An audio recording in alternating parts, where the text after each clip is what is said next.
Bonjour à tous et merci d'être présents si nombreux à cette première conférence sur le salon Pharmacosmétech. Je me présente, Sophia Bourdon, je suis en charge de l'animation du réseau au sein de Cosmetic Valley. Et c'est à ce titre, au titre de Cosmetic Valley, que nous vous proposons une conférence spéciale donc, sur l'usine 4.0 et les applications cosmétiques qui sera donc présentée par monsieur Faïd, qui est directeur régional Île-de-France Centre au CESI de Nanterre-Orléans. Mais avant cela, je vais vous faire une petite présentation Cosmetic Valley pour vous donner un peu le contexte de qui nous sommes et pourquoi donc, nous vous proposons cette conférence aujourd'hui. Donc Cosmetic Valley, nous sommes le coordinateur de la filière parfum et cosmétiques française. Donc notre vocation, c'est d'accompagner les acteurs de la filière parfum et cosmétiques dans leur développement R&D international et puis business et monter en compétences. Donc quelques chiffres sur la filière française qui constitue 3200 entreprises, dont 85% de TPE-PME. Avec un emploi qui est d'un total de 246 000 emplois, avec un chiffre d'affaires non négligeable de 45 milliards d'euros. Et bien sûr, un des leaders de l'exportation mondiale. Donc on existe depuis 25 ans et on est pôle de compétitivité depuis 2005. Donc le réseau Cosmetic Valley se déploie sur toute la France et touche tous les acteurs que vous voyez qui gravitent autour de la carte de France, qui constitue donc tous les métiers de la chaîne de valeur qui est en amont de la distribution. Donc on a autant des acteurs du PAC, des matières premières, des équipementiers, des marques bien entendu, et toute la partie test, sans oublier donc la partie aussi recherche et formation, créant ainsi un véritable écosystème. Donc on anime ce réseau-là dans la mesure du possible maintenant en présentiel de préférence, mais aussi maintenant en digital. On est aussi très présent sur la partie innovation, puisqu'en tant que pôle de compétitivité, on accompagne de nombreux projets, on labellise des projets de R&D, donc on met en lien la recherche fondamentale et les expertises industrielles. Et puis on organise aussi de nombreux congrès scientifiques sur la sécurité, la traçabilité, sur les enjeux réglementaires, sur le sensoriel, sur le packaging. Voilà, et on a également une nouvelle plateforme, le Beauty Hub, qui a ouvert ses portes en septembre et qui fera l'objet donc d'une présentation à la prochaine conférence à 15h30.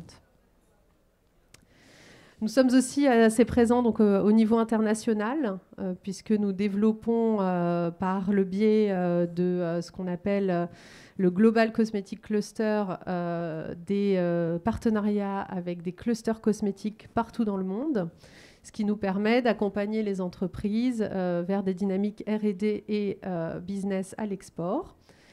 Et nous sommes aussi présents sur des salons, les plus grands salons internationaux de la beauté, que ce soit sur Dubaï, en Europe ou Shanghai ou Hong Kong. Et nous sommes aussi organisateurs de notre propre salon, le salon Cosmétique 360, qui a lieu donc, cette année en version digitale et qui normalement a lieu donc, à Paris au Carrousel du Louvre. Cette année, on surfe sur le digital et donc, il a lieu le 12 et 13 octobre en virtuel. Et si cela vous intéresse, on peut vous distribuer des codes de gratuité pour accéder à ce salon en tant que visiteur. C'est le salon international de l'innovation. L'angle, c'est vraiment l'innovation de la filière.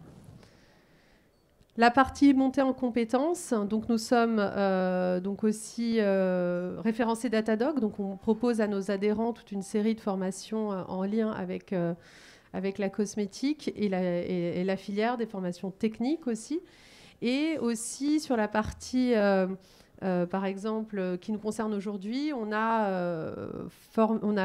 avait un catalogue de formation cette année plutôt sur la digitalisation des PME.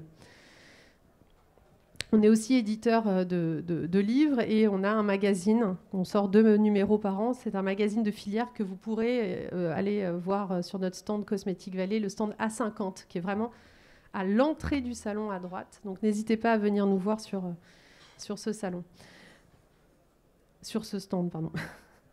Et nous avons aussi, je vais terminer par les états généraux de la filière parfum et cosmétiques.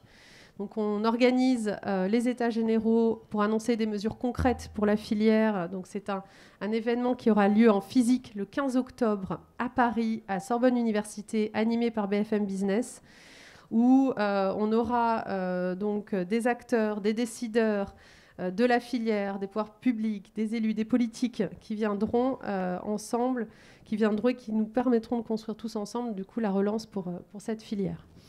Je crois que je n'ai rien oublié. Je vous montre aussi notre annuaire où là vous avez donc tous les adhérents de Cosmetic Valley qui sont référencés sur cet annuaire et qui est en distribution libre sur notre stand également. Je vais laisser la parole désormais à notre expert, Monsieur Failly, qui va vous donner plein de précisions sur la cosmétique, sur la conférence, sur l'usine du futur, avec des applications cosmétiques, mais pas que. Voilà. Ça sera suivi ensuite d'une session de questions-réponses. Bonne conférence. Merci. Mesdames, Messieurs, bonjour. Donc, mon nom est David Failly, je suis directeur régional Île-de-France, région centre du CESI. Et comme vous le voyez, nous avons l'école d'ingénieurs en soi, qui est un établissement d'enseignement supérieur à gouvernance unique qui est réparti à peu près sur tout le territoire. Nous avons à peu près une quarantaine de diplômes dans le domaine de l'industrie, du BTP, du numérique et des sciences humaines, toutes reconnues par l'État, la commission des titres d'ingénieurs ou la conférence des grandes écoles. Et en tant qu'établissement d'enseignement supérieur, nous avons un laboratoire de recherche qui s'appelle l'INEACT et qui travaille dans le domaine de l'innovation et apprendre et innover d'une part, et d'autre part sur le numérique. Sachant que les champs applicatifs sont l'usine du futur, d'une part, et la ville intelligente et durable, d'autre part, avec un certain nombre de synergies. Fort de notre expertise, nous avons créé avec la métallurgie, Syntec Engineering et une autre école d'ingénieurs qui s'appelle l'EPF, un institut qui s'appelle l'Institut de la réindustrialisation et qui travaille effectivement sur ce positionnement de l'industrie avec la thématique Industrie 4.0 ou Industrie du futur, je ferai le petit distinguo entre les deux, et puis qui édite des ouvrages soit sur l'innovation, soit sur l'enseignement de l'industrie du futur. Vous avez 2 exemplaires qui sont derrière moi. Dire que je suis expert est un bien grand mot. Je représente notre établissement qui est positionné là-dessus. Et ne sachant pas quel était votre niveau de connaissance sur l'industrie du futur, on a souhaité, avec mon équipe, vous faire un petit peu un descriptif de tout ce qui peut tourner autour de l'industrie du futur. Ce qui est compliqué aujourd'hui dans cette thématique, c'est qu'un certain nombre de décideurs et puis de patrons de PME, quand ils entendent ce mot-là,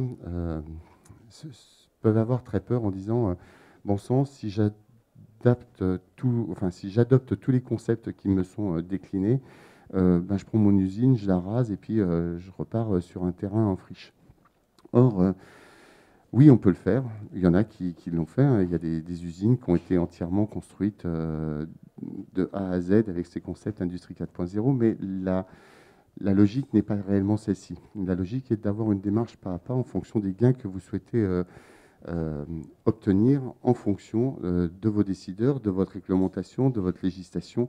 Et donc, il y aura des choix à faire à certains moments en fonction des technologies. Soit vous irez sur la production, soit vous irez sur la supply chain, soit vous irez sur la maintenance prédictive, soit, le cas échéant, vous irez sur la traçabilité de vos produits de par votre réglementation, ou le cas échéant, de vous dire, eh bien, on est dans un système de plus en plus dynamique qui nécessite une innovation permanente et d'avoir des cycles très courts d'innovation tout en respectant la réglementation et la législation. Donc parfois des situations très ambivalentes dans ce système-là qui font que le cadre dirigeant qui doit faire ses choix parfois se retrouve confronté à une somme de solutions et il se dit qu'est-ce que je dois faire. Donc l'objectif de cette conférence est un petit peu de vous décrire les briques technologiques qu'on retrouve autour de l'industrie 4.0 et l'industrie du futur, et de se dire globalement, moi si je suis décideur, quelle orientation je peux prendre. Donc on verra dans un premier temps les concepts et les enjeux, ensuite ce que je vous disais, les briques technologiques. Et puis les incidences métiers sur certaines thématiques, comme je vous le disais, la maintenance industrielle, la conception industrielle, la supply chain, les secteurs QSE, et puis éventuellement des champs qui sont liés au BTP. Si on a parlé des champs liés au BTP, c'est que dans un secteur complètement différent du vôtre, qui s'appelle l'aéronautique, il y a une toute petite entreprise française qui est mondialement connue, qui s'appelle Dassault Aviation, qui construit aujourd'hui une usine à Cergy-Pontoise et 2 usines du côté de Bordeaux. Le directeur industriel Monde, Frédéric Lerme, aujourd'hui visite son usine à travers le BIM, donc la maquette numérique du bâtiment, c'est-à-dire un outil à visibilité ou à finalité dans un premier temps du bâtiment, mais qui est in fine une finalité pour l'industriel pour se rendre compte de son environnement. Donc c'est pour ça qu'on a fait un petit zoom sur la partie BTP.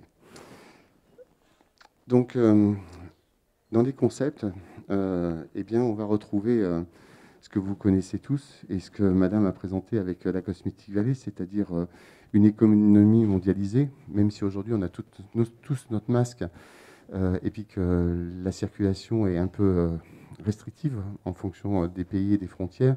Il n'empêche qu'il y a encore quelques mois, notre économie était mondialisée et puis il y aura certainement des tendances de relocalisation, mais le marché restera certainement international avec des transactions, et faut-il encore le souhaiter pour notre industrie de la cosmétique. L'autre point qui est important, qui tourne autour de ces concepts, c'est qu'il y a la transition énergétique qui devient une nécessité et pas simplement un dogme pour les uns et pour les autres. Ce n'est pas simplement un parti politique qui s'exprime, mais on voit bien que aujourd'hui, la matière première, on va dire énergie, devient cruciale. Donc la transition énergétique est primordiale. Et puis, il y a un autre point, c'est qu'on s'aperçoit qu'il y a une massification des usages numériques. Vous avez certainement tous des enfants à la maison. Moi, je suis toujours surpris de voir les miens, j'en ai 4, jouer avec leur téléphone portable, leur ordinateur. Maintenant, vous leur posez la question comment c'est fabriqué, ils ne savent pas. Et Dieu sait que je suis ingénieur, Dieu sait que je suis dans une école d'ingénieur. Il n'empêche que globalement, ils savent se servir d'un clavier digital, de passer des commandes à droite, à gauche sur le net, et d'avoir un niveau d'exigence largement au-dessus de ma génération, je veux dire. Mais quoi qu'il en soit, ils savent tous le faire. Donc ça veut dire que les clients demain, en particulier dans la cosmétique, ils vont être capables de dire c'est ce rouge à lèvres-là que je veux, c'est ce parfum-là que je veux. Et derrière, l'industrie sera dans l'obligation de répondre rapidement à ces interrogations et à ces demandes. Donc, c'est un contexte qui nécessite forcément une révolution industrielle, et c'est bien la raison pour laquelle eh bien, nous nous retrouvons sur la 4e révolution industrielle, Industrie 4.0. Si on se limite à la terminologie Industrie 4.0, on se limite juste aux briques technologiques, c'est-à-dire que la dimension humaine n'apparaît pas réellement. Le concept industriel 4.0, faut-il le rappeler, est né de l'autre côté du Rhin.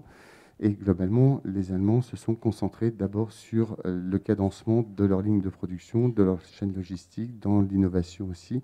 Mais le concept qui nous est si cher français, avec l'humain, le social et tout, n'apparaissait pas. Donc forcément, en France, comme on est toujours, je vais dire, plus novateur que nos amis germaniques, eh bien, on a inventé le concept usine du futur. Donc, vous comprenez bien que, globalement, il y a une interface énorme entre Industrie 4.0 et usine du futur, mais la différence se fait sur la dimension humaine et sociale de l'entreprise.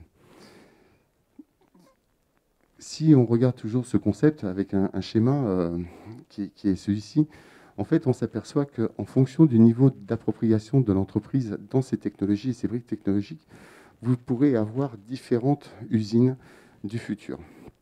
Je m'explique. Si je regarde des écoles qui font partie de la même commune que nous, donc sur un des premiers slides, il y avait CESI, puis il y avait ESAM Université. Les Amis Universités, c'est une commune universitaire nationale qui regroupe 3 écoles, le CNAM, le CESI et l'ENSAM. Les travaux de l'ENSAM sont très orientés aussi aux usines du futur et le campus de Paris travaille sur des lignes de production existantes. Donc, leur concept, c'est de dire, je m'adresse à un industriel qui a une ligne de production existante et je vais faire en sorte, pour un billet modeste d'investissement, d'automatiser au maximum la ligne de production. Et c'est le premier concept, entre guillemets, c'est de dire, je pars de l'existant, je ne rase pas mon bâtiment, mes murs, je les laisse, la CVC, je la laisse telle qu'elle est et tout, et j'essaye d'augmenter le cadencement de production avec, effectivement, cette automatisation. Donc, on va dire qu'on se retrouve dans ce premier petit rectangle de l'industrie du futur. Et puis après, je continue à monter en compétences et je passe au 2e niveau, au 3e niveau, pouvant aller jusqu'à la mise en place, non plus simplement de robots, mais de cobots, c'est-à-dire des cobots intelligents qui vont travailler avec les personnes. Et puis, certes, je suis au CESI, mais dans une autre vie, j'étais dans l'industrie, et en particulier dans l'industrie pharmaceutique. Et je me souviens très bien à l'époque d'avoir des grands stockages où il y avait des chariots philo-guidés qui allaient chercher toutes les palettes et qui approvisionnaient. Sauf que pour éviter que le chariot philo-guidé rafle quelqu'un au passage, eh bien, c'était entouré de grillage. Et puis quand les robots ils couraient là-dedans, enfin les Fenwick couraient là-dedans, il n'y avait surtout personne qui était au milieu de tout ça. Aujourd'hui, avec les cobots, ben, vous mettez un petit truc là qui se promène. Vous êtes 35 personnes et il va toucher personne. C'est-à-dire, on libère le robot. Le robot, il va passer partout avec ses petits algorithmes et il aura une tâche sans valeur ajoutée pour l'individu, sauf que ça fait gagner du temps. Et lui, il va se promener et de ce fait, vous avez une cohabitation entre l'individu et le cobot qui va se faire. Donc, on va pouvoir monter progressivement dans la chaîne de valeur au niveau de l'industrie 4.0, naturellement, sans oublier le data, la cybersécurité, les IoT et l'intelligence artificielle. Et la grande difficulté qu'on va rencontrer avec ces concepts industrie 4.0, c'est que, j'ai presque envie de dire, je défie toute personne d'être un expert dans le champ de ces briques technologiques. Maîtriser la cybersécurité, l'IoT, ensuite l'intelligence artificielle, plus la fabrication additive, en fonction des différents matériaux que vous aurez, plus derrière la réalité virtuelle augmentée, plus... c'est un champ des possibles très intéressant, mais très vaste. Et donc, vous avez une juxtaposition de compétences qui n'étaient pas présentes avant dans l'industrie et qui apparaissent. Donc, voilà le concept d'ensemble qui fait que derrière, eh bien, vous avez une production qui devient individualisée, mais aussi de masse, et qui nécessite une adaptation de l'industrie pour devenir de plus en plus agile. C'est un véritable casse-tête parce que, in fine, si on se positionne, on va dire, du côté noble du technicien ou de l'ingénieur, en faisant abstraction de la dimension économique, on n'aura qu'une seule envie, c'est d'avoir des jouets de plus en plus performants. Excusez-moi, entre guillemets, les jouets, mais d'avoir les plus belles technologies qui rayonneront dans l'atelier ou dans la supply chain ou tout ce que vous voudrez. Mais quoi qu'il en soit, il y aura toujours cette dimension économique qui fera que le choix se fera en fonction de la taille des échantillons que vous aurez à produire. C'est-à-dire que vous pourrez envisager de mettre un robot ou un cobot, sauf qu'en fonction de la performance de votre robot et de votre cobot et de sa programmation, peut-être que la série à produire ne sera pas suffisamment suffisante pour pouvoir faire cet investissement. Et donc, il sera peut-être judicieux d'attendre encore quelques petites années et de continuer à faire des opérations manuelles pour les petites séries et d'envisager l'automatisation ou la mise en place des cobots pour des séries plus importantes. Sur ce schéma, on a essayé de vous visualiser partout où vous pouviez, à travers les concepts de l'usine du futur, faire des gains. L'objectif n'est pas de faire un gain sur tous les champs en même temps. L'objectif est de vous dire, en fonction de vos priorités, en fonction de vos donneurs d'ordre, eh bien, vous pourrez faire un gain sur la complexité. Je vais vous donner un exemple. Vous avez certains équipements dans le domaine de la cosmétique qui nécessitent un nombre de manipulations et de pièces, entre guillemets, détachées, assez importantes. Je prends une entreprise qui s'appelle Valois Aptar, qui fabrique vos petites pompes pour les parfums et tout ce qui s'ensuit. Le nombre de pièces qu'il y a dans les pompes sera proportionnel à la complexité du produit. Il y a encore quelques années, quand vous faisiez le montage, il se faisait en partie manuellement et puis une autre partie automatiquement. Et c'était des pièces détachées.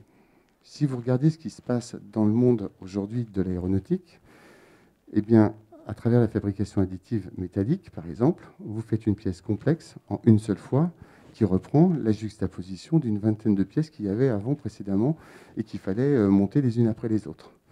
Donc, le gain lié à la complexité se fera de manière proportionnelle à la technologie que vous envisagerez.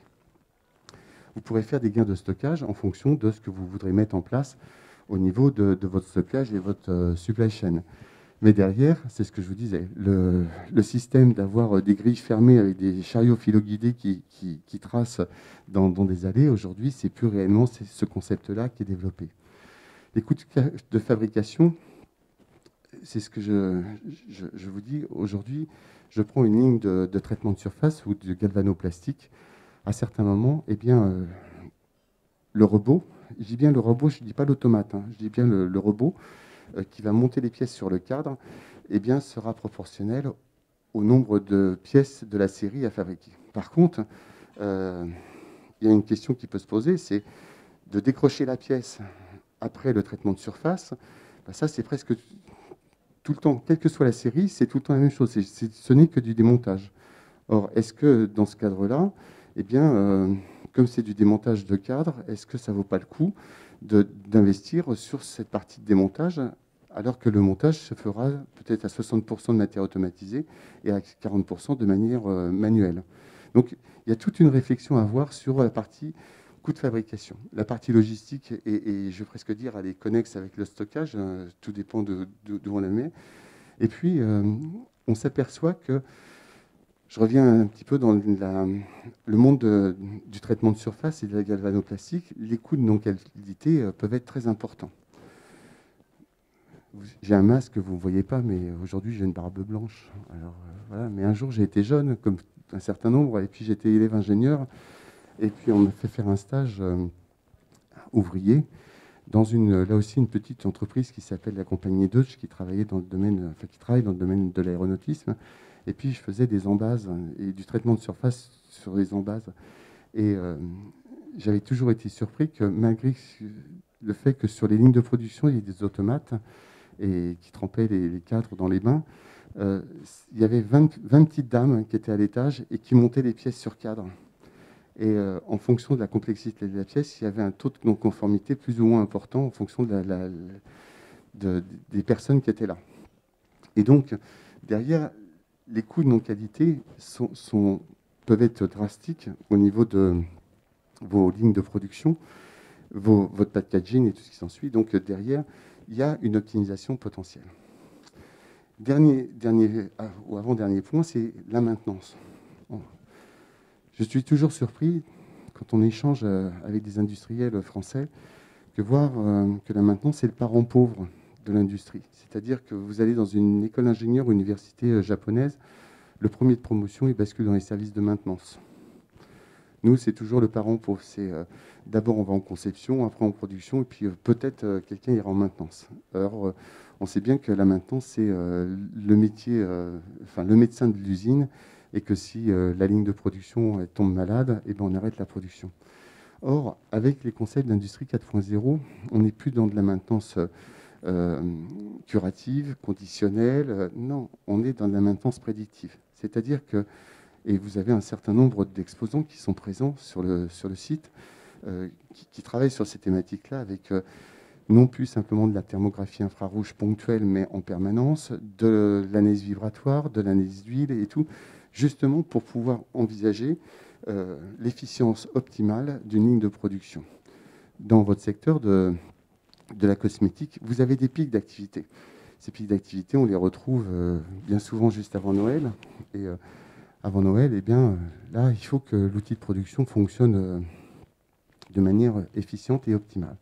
Donc, les concepts d'industrie 4.0 peuvent aller aussi sur les thématiques de maintenance, et c'est vraiment un champ connexe qui permet effectivement d'avoir des gains de maintenance, de coûts de maintenance, mais aussi des gains de productivité pour une augmentation globale du chiffre d'affaires. Si on regarde ensuite les enjeux, je ne vais pas tout vous lire, hein, mais il y a 3 enjeux principaux à travers cette notion d'industrie du futur, industrie 4.0. C'est d'abord de renforcer la compétitivité de la filière en France et de développer de la valeur ajoutée. Un jour, la Cosmetic Valley a été au ministère de l'Industrie, et puis le ministre de l'époque, dont je tairai le nom, a été un peu méprisant à travers votre secteur. C'est-à-dire que lui, il avait une vision très commerce extérieur, je vends des Airbus, je vends des TGV, et ainsi de suite. Et là, il y a une remarque très forte, c'était M. Lapère, je crois, à l'époque, qui avait été voir le ministre, qui lui a dit, écoutez, nous, on vend 45 TGV à l'export tous les ans. Je crois que si Alstom vendait 45 TGV, vous seriez le roi du pétrole.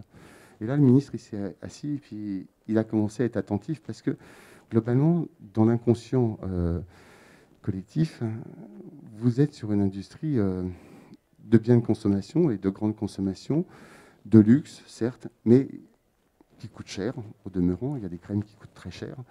Mais à la sortie, la valeur économique n'était pas nécessairement perçue.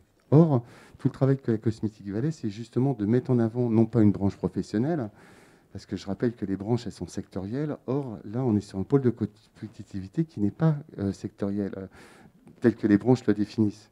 Vous êtes rattaché à la plasturgie, à la métallurgie, à la chimie. Enfin, voilà. Et dans la Cosmetic Valley, on a toutes ces entreprises qui travaillent autour de la cosmétique. Et donc, ce pôle de compétitivité a vraiment comme vocation, comme vous, et le concept d'industrie 4.0, d'augmenter la compétitivité de la filière.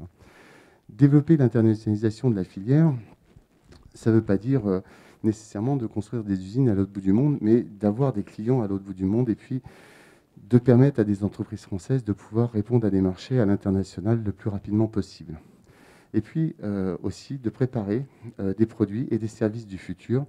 Et c'est ce que je vous disais, si vous allez sur le net, j'ai pas mal parcouru le net, je vous raconterai un petit peu les difficultés que j'ai eues sur le net par rapport à votre secteur et Industrie 4.0, mais quoi qu'il en soit, vous allez sur le net, vous allez trouver un moment Chanel qui vous propose ni plus ni moins une application de réalité virtuelle où la dame, l'usager du bout de la chaîne, est capable de se faire son maquillage, de voir le rendu et puis de commander le produit de beauté qui...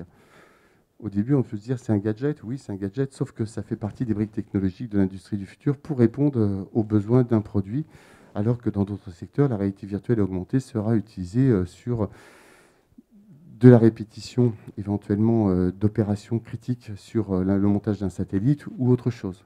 Là, il y a un champ applicatif très particulier que vous avez mis en œuvre et que Chanel a mis en œuvre, c'est pour les produits et surtout les services du futur, c'est-à-dire le client final.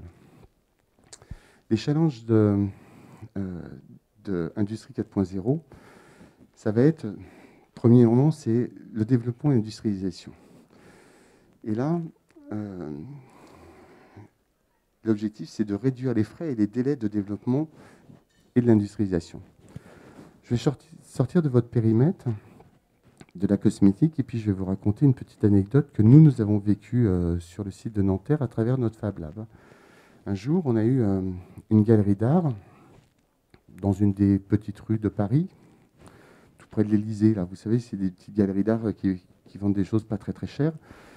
Ils sont venus nous voir et puis ils nous ont dit, voilà, on a un artiste qui nous propose une lampe, sauf que globalement, on ne sait pas si la lampe elle va répondre aux besoins et aux goûts de nos clients.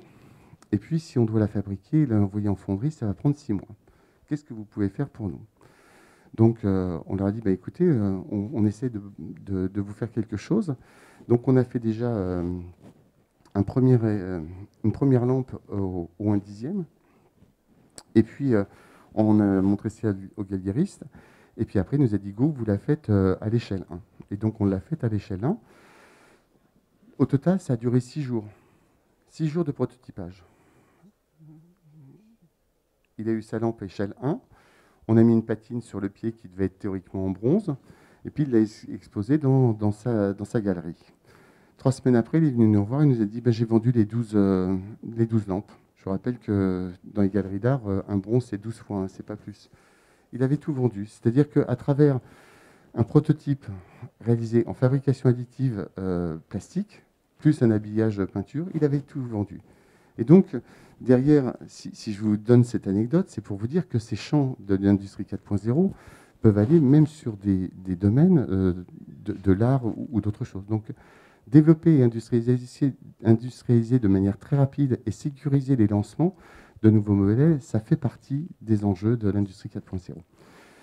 La fabrication, c'est une stabilisation des prothèses avec des résolutions du YEL et puis l'amélioration des rebuts, et puis une flexibilité, une polyvalence de la production, et puis surtout une amélioration des TRS. Donc les taux de rendement synthétiques, tout ce qui va tourner autour du lean manufacturing sur les MTBF et les MTTR. Donc on est vraiment sur ces indicateurs de performance industrielle qu'on va essayer d'améliorer au fur et à mesure. Et sur la dimension supply chain, et là on le voit, il y a vraiment des coûts importants qu'on peut récupérer. C'est la traçabilité de la supply chain et des flux, le passage du make to order à la livraison rapide, et puis ensuite la filière de recyclage optimisée, tant au niveau des matières, des composites ou des emballages. Si je vous dis les drones, ça vous fait penser à quoi, les drones? Oui, certes, certes. Les champs applicatifs des drones. Pardon? Alors, dans un premier temps, puis en plus on l'a eu cette semaine, c'était cette semaine ou la semaine dernière, on a eu la sécurité civile, les pompiers, puis les militaires qui sont venus faire une conférence sur les drones. Alors là, avec une application purement, on va dire, sécurité et puis sécurité civile. Et dans un premier temps, effectivement, on se dit l'application militaire. Et puis ensuite, on voit d'autres champs applicatifs, en particulier quand on est sur l'Île-de-France et qu'on a des connexions avec le bâtiment et les tours de la Défense. Ça permet de faire de la maintenance préventive sur les tours de la Défense ou de la thermographie infrarouge sur les tours de la Défense, et puis allons-y gaiement. Et puis après, si vous allez sur la filière agronomie et agriculture, ils vont vous dire les drones, c'est super parce que ça permet de voir sur les champs, l'épandage et tout ce qui s'ensuit. Oui. Je ne sais pas si vous avez vu sur LinkedIn récemment, c'était nos amis américains qui sont en train de carrément faire des livraisons par drone de tout petits colis, de rien du tout. C'est-à-dire ça passe plus par la poste, c'est un ballon dirigeable qui passe au-dessus d'une ville, et puis vous avez les drones qui sont entièrement programmés, qui vont livrer. C'est-à-dire que, globalement, ce distributeur s'affranchit aujourd'hui des autres réseaux pour avoir son propre réseau de distribution à travers un ballon dirigeable et des drones. Donc on voit bien que le champ applicatif des drones, qui semblait dans un premier temps très militaire, aujourd'hui, il est en train de complètement se basculer en fonction de la réglementation des pays. Ce n'est pas encore gagné en France, mais quoi qu'il en soit, aux États-Unis, ils s'en sont servis pour faire de la distribution massive de petits colis. Un petit rouge à lèvres, ça pèse pas lourd. Hein. La dame commande son rouge à lèvres, c'est distribué chez elle, point avec un drone, point, au revoir, merci. Donc le champ applicatif, il est là. Et sur la supply chain, on voit de plus en plus de champs, champs applicatifs au-delà des grands halls de stockage et puis des petits robots, des petits cobots qui transportent des cartons, des pièces et ainsi de suite à faible valeur ajoutée. Donc ce que je vous propose, c'est un petit peu de lister les briques technologiques qu'on va retrouver dans l'industrie. Alors là, je sais, au début de ma carrière, j'étais dans la pharma et puis dans la cosmétique. Je sais que cet environnement est un environnement très fermé et qui communique relativement peu. Et quand la Cosmétique Valley, dont nous sommes membres, a demandé si on pouvait faire une conférence, ils m'ont demandé de trouver des champs applicatifs et puis des illustrations.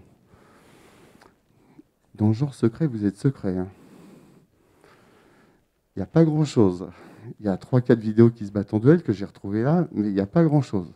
Vous allez dans le domaine aéro et dans le domaine automobile, pourtant c'est concurrentiel aussi, vous avez quand même beaucoup plus de documentation. Alors à certains moments, j'ai été chercher des champs applicatifs et des petites vidéos qui ne sont pas du secteur de la cosmétique, mais d'autres secteurs. Donc, le panorama général des technologies et des briques technologiques va se découper entre conception, produit, process, ensuite pilotage et contrôle. J'ai vu qu'il y avait un certain nombre de fournisseurs, de capteurs, de contrôle non destructif, d'optimisation de la performance de l'outil de production qui sont présents sur ce salon aussi. Ensuite, la partie opération de fabrication, avec la notion de production, mais aussi de fiabilité de la production, et puis du fait de mettre ensemble l'individu et le cobo pour justement libérer la compétence. Il y a eu un exemple qui est paru dans une de vos revues récemment, qui disait « Je peux envisager effectivement l'utilisation des cobots, non pas en production, mais dans un laboratoire. » Exemple, le laborantin, plutôt que de faire des tests de reproductibilité, de répétabilité sur un mannequin pour vérifier la performance d'un après-shampoing, eh bien, je mets un cobot qui va répéter ce mouvement-là. Et comme la compétence aujourd'hui est rare dans certains créneaux, eh bien, mon laborantin, je vais l'utiliser à faire de la formulation plutôt que de faire des tests de répétabilité et de reproductibilité. Et donc, rebelote, je reviens sur une gestion rare de la compétence. Et donc, dans cet environnement de laboratoire, eh bien, je peux mettre des robots qui vont louvoyer au milieu des paillasses et des laborantins. Ensuite, on a reparlé de la partie service et puis de l'intégration de la maintenance. On reverra tout à l'heure un des exemples que j'ai notifié. C'est une entreprise avec qui on travaille depuis longtemps qui s'appelle Endel et qui a mis en place un certain nombre d'outils liés à la maintenance prédictive, en particulier dans le monde de la cosmétique. Et puis après, eh bien, il y a effectivement l'organisation du travail. Et là, c'est la partie humaine. Et c'est là où on bascule de 4.0 à partie usine du futur. Dans les briques technologiques, on va pouvoir s'intéresser à différents champs qui vont pouvoir commencer avec les nouveaux matériaux, d'une part. Et donc, certains matériaux qui n'étaient pas envisageables avant vont le devenir. Et ça va permettre effectivement de proposer aux clients des nouveaux produits, mais aussi, le cas échéant, de recharger des équipements. Et donc de faire de la maintenance opérationnelle plus rapide sur site. Ensuite, vous avez tout ce qui était modélisation et simulation. Donc ça, vous allez me dire, ben oui, il y en avait déjà, sauf qu'aujourd'hui, on est carrément passé sur les jumeaux numériques.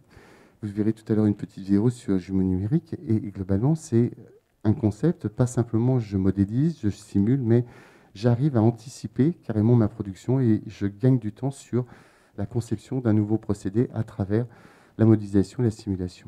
Naturellement, les procédés, les nouveaux procédés, vous retrouverez la fabrication additive, qu'elle soit plastique, qu'elle soit composite, qu'elle soit métal. Et même sur le métal, il y a différentes technologies en fonction de ce que vous cherchez à faire, avec des investissements qui peuvent être multipliés par un coefficient de 10 à 20 en fonction de l'investissement aussi. Ensuite, tout ce qui va tourner autour de l'énergie. Alors là, je ne devrais pas le dire, mais comme on travaille sur le smart building, le smart green et tout ce qui s'ensuit, on a un smart building à Nanterre et ça va faire 4 ans qu'il est opérationnel sur Nanterre. Et on a des tests qui tournent autour. Et effectivement, sur la consommation énergétique du bâtiment à l'entrée et à la sortie, on a une économie de 15 à 20%. Sauf qu'on est en train de s'apercevoir qu'il y a tellement d'informatique derrière qu'il y a une consommation énergétique au-delà qui fait que le bilan carbone n'est pas si optimisé que ça. Donc voilà, c'est peut-être pas politiquement correct ce que je dis, mais quoi qu'il en soit, il y a des choses qui font qu'il y aura peut-être un moment des rétropédalages sur la partie énergétique, parce que, comme me dit mon président, quand vos enfants téléchargent un film en streaming, c'est la consommation énergétique de votre frigo pour l'année, quoi. Donc voilà, il y a beaucoup de concepts autour de l'énergie qui font que derrière, c'est un véritable casse-tête. Quoi qu'il en soit, il y a un autre point que, je veux dire, l'industrie est en train de découvrir, c'est la cybersécurité. Plus vous allez monter en gamme dans les technologies, plus vous allez vous mettre en exposition par rapport à des hackers, des pirates, des gens qui vont vouloir prendre la main sur votre système. Que ce soit le système industriel, que ce soit le produit ou autre. Et donc, la dimension cybersécurité devient primordiale dans l'entreprise Industrie 4.0.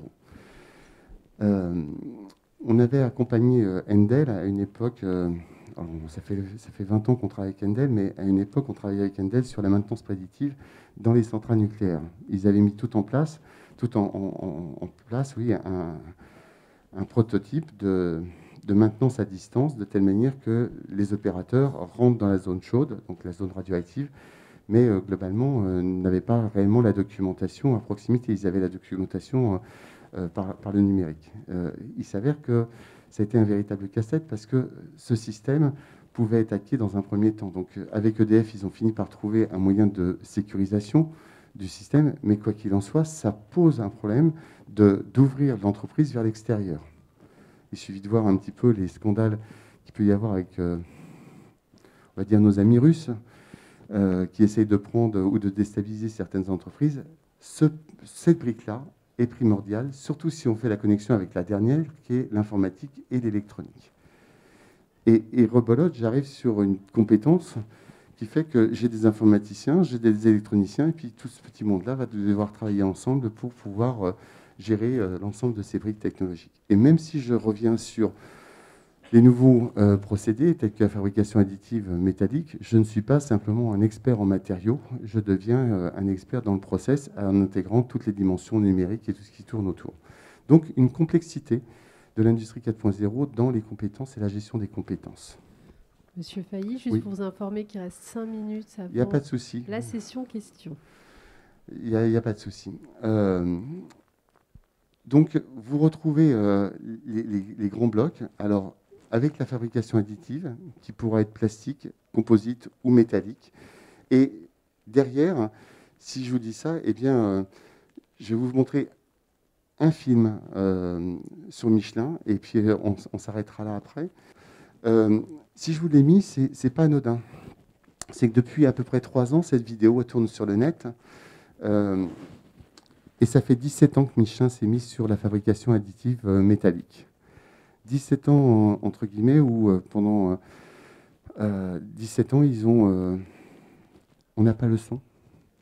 Il n'y a pas de son. Pendant 17 ans, ils ont eu une équipe dédiée. Cette équipe avait des codes de dialogue en interne. Ils ne communiquaient pas avec les autres services. Et à la sortie, ils ont mis en place la fabrication additive métallique pour fabriquer des lamelles métalliques pour le pneu. Voilà. Derrière, il peut y avoir 3000 lamelles qui viennent s'insérer dans un moule et puis ensuite, toc, toc, toc, ils produisent les pneus. Leur temps de nouveaux produits, il a été réduit à 3 mois, même pas, dans 2 mois, alors que Goodyear en est encore à 6 mois. C'est-à-dire qu'ils ont gardé un secret pendant plus de 15 ans. Ils ont monté en compétence toute une équipe sur la fabrication additive métallique. Aujourd'hui, ils ont créé une joint venture avec FIV qui s'appelle ADOP, qui se trouve sur Clermont-Ferrand. Ils ont une maîtrise d'un procédé qui est sur lit de poudre à fusion laser. Et globalement, toute l'ingénierie de leurs pneus passe par ces conceptions de lamelles. Et leur avantage concurrentiel aujourd'hui, il est basé là-dessus. Et quand on va à l'usine de Clermont, on rentre dans une salle blanche. Alors, vous allez me dire, qu'est-ce qui en fout avec une salle blanche en milieu pneumatique? C'est qu'on a des risques d'explosion, on a des risques CMR, et les concepts du milieu pharmaceutique ou du milieu chimique sont arrivés jusque chez Michelin avec des salles blanches. Donc, il y a 14 machines comme ça qui sont mises en œuvre, sauf qu'ils se sont aperçus que c'était bien, c'était une brique technologique importante, un avantage concurrentiel important. Et maintenant, ils ont carrément automatisé une ligne de production avec 2 fabrications additives de chaque côté et un approvisionnement complet, automatisé des lignes de production. Ce que je veux dire par là, c'est que Michelin a été pionnier dans la fabrication additive en France. 15 ans de secret industriel. Aujourd'hui, globalement, maintenant, c'est connu. Ils ont fait cette joint venture avec Adobe. Mais quoi qu'il en soit, si vous allez sur le net et que vous essayez de voir des champs applicatifs de l'industrie 4.0 pour votre secteur, vous allez trouver une vidéo de L'Oréal avec une usine en Allemagne. Vous allez trouver une petite vidéo avec Chanel et puis Air Pro sur le mascara. Et puis, vous allez trouver aussi une autre vidéo sur le traitement de surface et la galvanoplastique avec un bras robotisé. Et une dernière vidéo sur l'utilisation des jumeaux numériques pour optimiser les lignes de conditionnement qui sont présentes. À part ça, vous n'avez pas trouvé grand-chose parce que vous gardez tous vos secrets pour l'instant et vous l'utilisez très très peu. Donc, je vous remercie de votre attention. On aurait pu continuer pendant au moins 3 heures, je vous rassure, hein, là-dessus. C'est un champ presque inépuisable.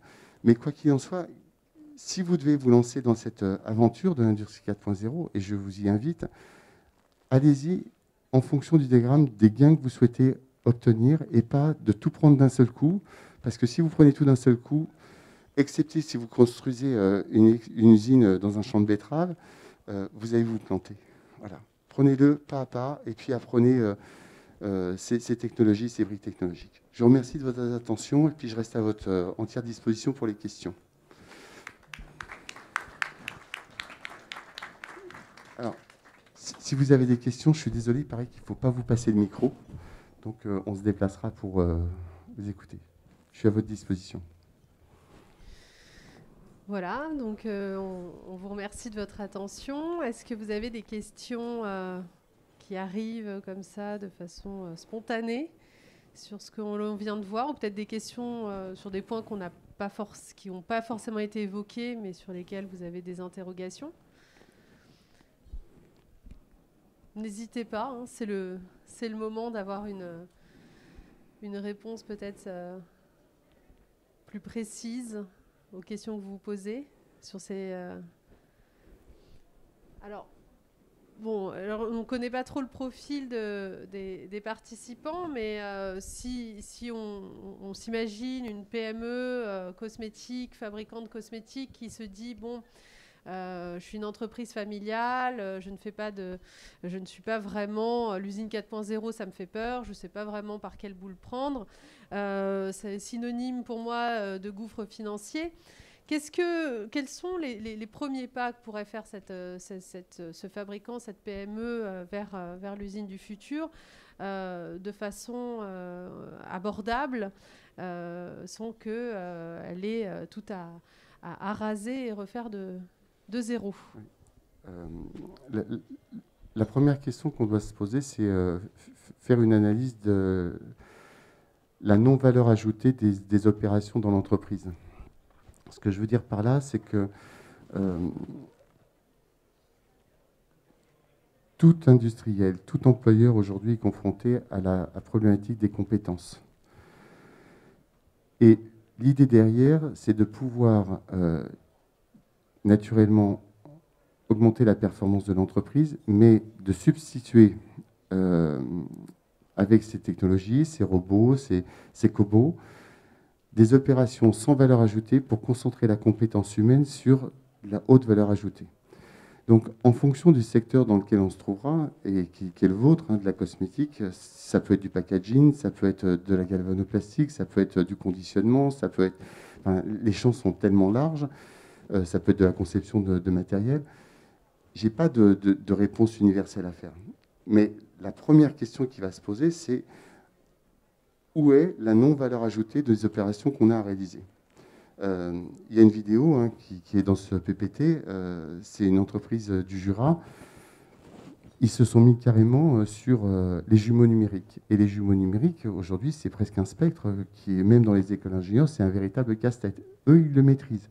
Et ils le maîtrisent avec une certaine dextérité, et la conception de leur machine de conditionnement pour l'industrie de la cosmétique est optimisée.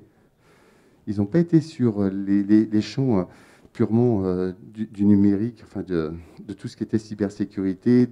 Non, ils ont été sur le jumeau numérique. Donc, c'est-à-dire qu'ils ont pris une brique technologique en fonction de leur cœur de métier. Et donc, moi, je vous invite sincèrement à d'abord faire une analyse de toutes ces briques technologiques et de vous dire, c'est quoi que qu'est-ce que je vais rechercher dans ma performance? Mais ne prenez pas tout le package dans un premier temps. Ou alors, comme je vous dis, vous êtes L'Oréal, vous êtes Dassault, vous construisez une usine complète, et puis là, vous dites, allez, dans le cahier des charges, on veut tout. Mais même des grandes entreprises telles que PSA, aujourd'hui, changent leur ligne de production les unes après les autres dans un même environnement, et vous avez parfois une ligne 4.0 et une ancienne ligne juste à côté. Ils ne vont pas tout substituer du jour au lendemain. Très bien, je vous remercie. Est-ce que nous avons des questions? Oui. Je vais tenir le micro. Pardon. Bonjour, Alban Leloir, société OET. Pardon. Je voulais savoir s'il y avait des retours un petit peu avec l'usine 4.0 sur l'impact sur l'environnement. Parce qu'on parle beaucoup des enjeux, c'est par rapport à des coûts. Le gain qu'on cherche à avoir, c'est par rapport à des coûts. Mais face à cette partie économique, il faudrait aussi confronter à la partie écologique. Et je voulais savoir s'il y avait des retours un peu sur ça. Je vous ai fait une petite parenthèse politiquement incorrecte sur le smart building, hein, où là, on se pose vraiment des questions. C'est-à-dire qu'on augmente la performance du système d'un point A à un point B, mais le système global à la sortie fait qu'on n'est pas du tout sûr d'avoir des gains énergétiques. Donc, plus on va monter sur le numérique, plus il y aura une consommation énergétique importante. Ça c'est évident. Par contre, la consommation énergétique sur l'aspect purement local risque d'être améliorée. De manière globale, pas forcément. Il suffit de regarder un petit peu les joutes intellectuelles sur le passage à la 5G, de la 4G à la 5G, pour voir que, oui, on nous fait des prédictions d'augmentation de performance, sauf que ça va générer plus de débit, plus de consommation, et à la sortie, plus de consommation énergétique. Donc voilà, c'est une dualité qui est parfois un petit peu compliquée à avoir. Quoi qu'il en soit, il n'est pas antinomique de se dire je fais une démarche vers Industrie 4.0 et en parallèle, je mets des robots dans mon usine et j'équipe ma toiture de photovoltaïque pour justement que mes robots se rechargent et ainsi de suite. C'est pas antinomique. Mais dire c'est criant de vérité et on va faire des économies d'énergie, voilà, avec un grand bémol. Merci. L'idée, c'est quand même aussi de réduire le coût, non pas que énergétique, hein, mais écologique, de manière globale. Par contre, de manière globale, là, il y a des gains, effectivement.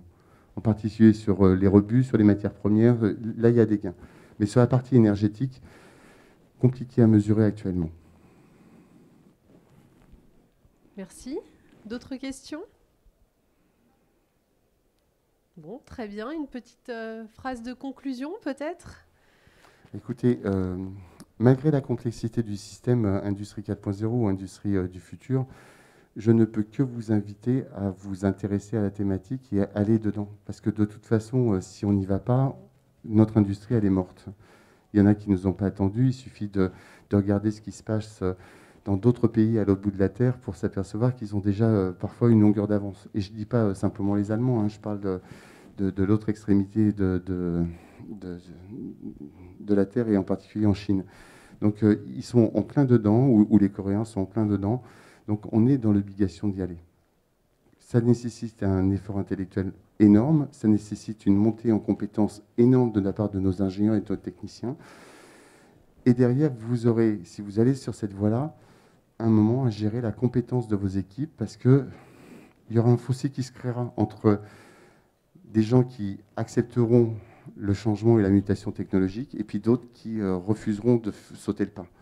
Donc vous aurez un problème RH à un moment, et donc la dimension sociale sera abordée, et la montée en compétences aussi. Si vous souhaitez vous informer plus exactement, vous avez ce petit ouvrage, comme je vous le disais, qui a été édité par l'Institut de l'industrialisation, qui a été publié par la métallurgie, et qui est à votre disposition. Vous retrouvez à peu près toutes les briques technologiques et puis les thématiques. Donc c'est enseigner l'industrie du futur. Ça s'adresse à l'enseignement supérieur et aux cadres dirigeants pour faire les choix technologiques. Donc vous avez ça si vous le souhaitez. Et quoi qu'il en soit, on reste à votre disposition s'il y avait des besoins. Mais il n'y a pas que nous, hein, il y a d'autres écoles qui sont très performantes dans le domaine, je vous rassure. Donc juste si on veut poursuivre les échanges avec vous, votre stand. Il est en B1, je crois, c'est ça B21. B21, voilà, si vous voulez poursuivre les échanges avec Monsieur Failly. Et n'hésitez pas à venir nous voir sur le stand Cosmétique Vallée à 50, à l'entrée du salon. Et voilà, si vous voulez de la documentation et des annuaires, ils sont en libre service sur notre stand. On se tient à votre disposition. On vous remercie de votre présence et on vous souhaite un bon salon. Merci mesdames et messieurs. Bonne journée.